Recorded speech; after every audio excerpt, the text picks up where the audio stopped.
Hi, I'm LeeSun Truth Teller, a modern day minstrel, and I'm here to remind you that there is no truth outside of love. If it ain't loving, it ain't true. So, I was thinking just now about how people get so alarmed, so upset, so afraid, so disturbed at the idea if you even suggest that it's possible that actually when it comes to art that it might be possible that every single person might have something of value to contribute, or that even if the value is this idea of intrinsic value, that if you suggest that actually there is intrinsic value in everything, people get really worked up about this. They say, are you saying there's no difference between like good art and bad art and stuff that's crap and stuff that's brilliant? Are you saying there's no such thing as mastery, as being a master? They get very upset if you suggest that maybe there isn't so much, that it might not be so useful to be judging art all the time. And they get very concerned because I think on some level people must be afraid that if you take this approach of non-judgment towards art, then you're going to somehow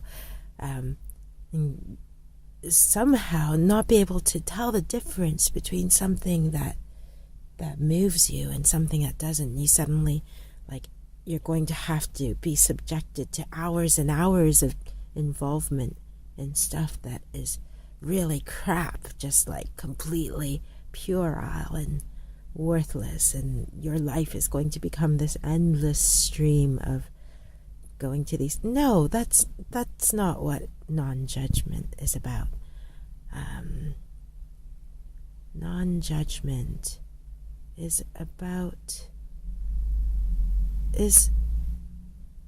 about simply allowing yourself to experience what there is to experience there without having this constant sort of need to evaluate it, this constant need for you to put your own sort of mark on it, saying, oh well, this is good, this is bad, and to put this value on it. It's being able to experience the value of something without you having made some sort of declaration about how much it is worth. People seem to think that the way you value things somehow reflects on your value as a sort of person who's able to discern.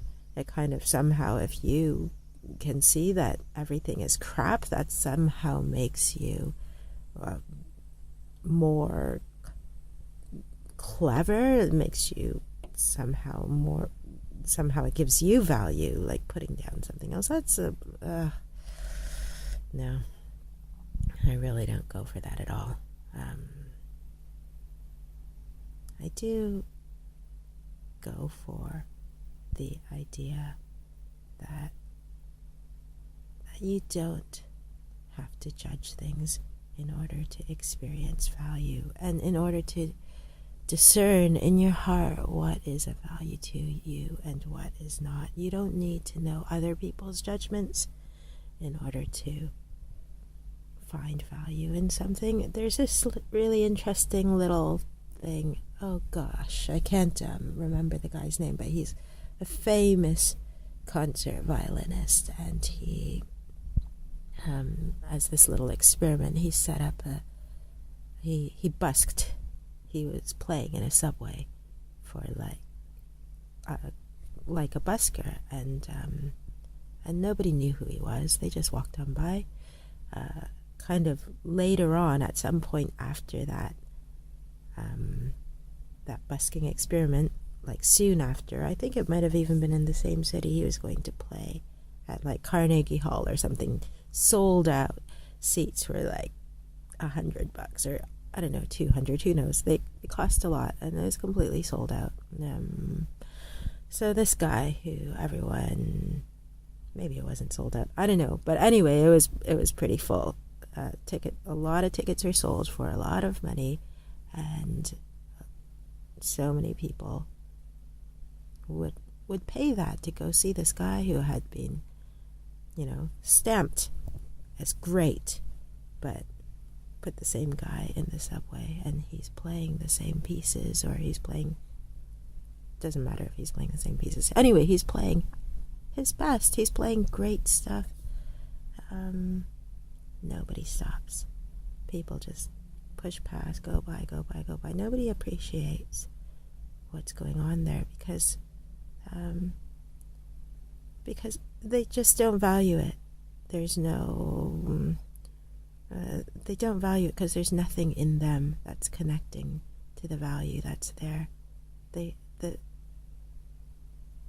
reason why so many people are connecting to the value that's there in a way is because they're told to. At Carnegie Hall, they're told to because of the ticket price. They're told to because of the acclaim he's had elsewhere. It's not... What's that about? Like, I would argue that if you're able to connect with what he's delivering in Carnegie Hall, you would be able to connect to it no matter where he was playing. But what's going on there? So there's so much obsession with judgment, and there's very, very little concern with discernment, with actually being able to discern true value that is there. I would argue that, that the more of a non-judgmental approach you take to art, the more you're able to open up to discern true value that is there. The more you're able to experience it, you're not going to suddenly become disconnected from your ability to appreciate what is there and truly of value there for you. It's going to be the opposite. You're going to open yourself up to be able to appreciate the guy in the subway who is playing at a world-class level, who is going to be playing sold out show, and he was playing on like some incredible violin as well, like, yeah, just an amazing instrument, and people were just walking by. Yeah. Anyway, that's it. Think about it, or no, or don't think about it. Just let that sort of sink into your subconscious there somewhere, and see, open up your heart and see what happens.